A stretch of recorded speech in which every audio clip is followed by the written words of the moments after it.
So it's a big day today. Gave you more time to get ready. Yeah, pluck up the courage, Charlotte, to come and talk to us. So as always, we are here. We're answering your questions. We're diving deeper on the subject, and I think that this is the only um, challenge of its kind that actually um, takes this head on and admits too that the fact that most people doing this work have some form of fear around it.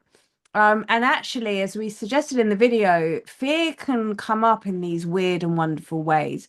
It's not always just, oh my God, I'm terrified. It's not always just like, oh, I can't do this. It also shows up as overwhelm. It also shows up as priorities, doing all the other things that we don't think we want to do. It also shows up as really dimming down. I was having a conversation with a client today and she had a really strong opinion about something. I'm like, you need to write about this and tell people your opinion. She's like, oh, but this is where people know to connect with you. And sometimes it can kind of come up like that. It comes up in self-doubt. It comes up in thinking I'm not good enough. It comes up in taking another qualification because you think that one's going to be the next thing. It comes into diluting your work. It comes into hiding behind your qualification or your title. So hiding behind Reiki or hiding behind as a psychotherapist or whatever it is that you do,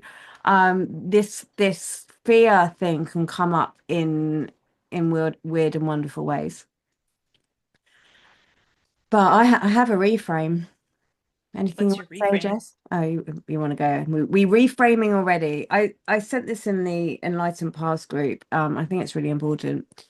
It was shared with me once before that resistance is actually something that we should welcome. Because if you think about an aeroplane, an airplane, if you're in America. I was having a whole conversation about that the other day. Aeroplane. It's thinking about a plane on the runway. It's just sitting there, it's chilling out. It's just taking up space, not doing much work. Might be full of passengers. Are like, hey, when are we getting ready to go?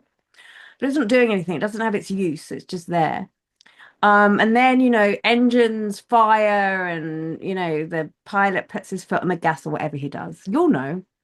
Your husband has flown, hasn't he? Um, and then off the plane starts to go. Off the plane starts to go, right? And then what happens? The aeroplane is met with resistance. It's met with the air resistance. And when it takes that into account, when it starts to work with it rather than trying to work against it, well, guess what? Then suddenly it starts taking off.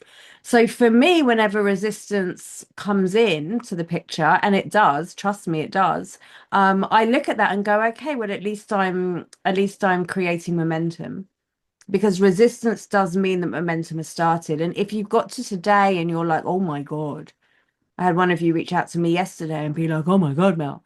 And it's like, yes, this is showing you that something's coming in, your engines are revving, the things are firing up, you're ready to take off. And that resistance is actually going to help you because it shows you how much you care. It lets you know what's important. It will help you reprioritize things and it will bring like a healing into the work that we're doing.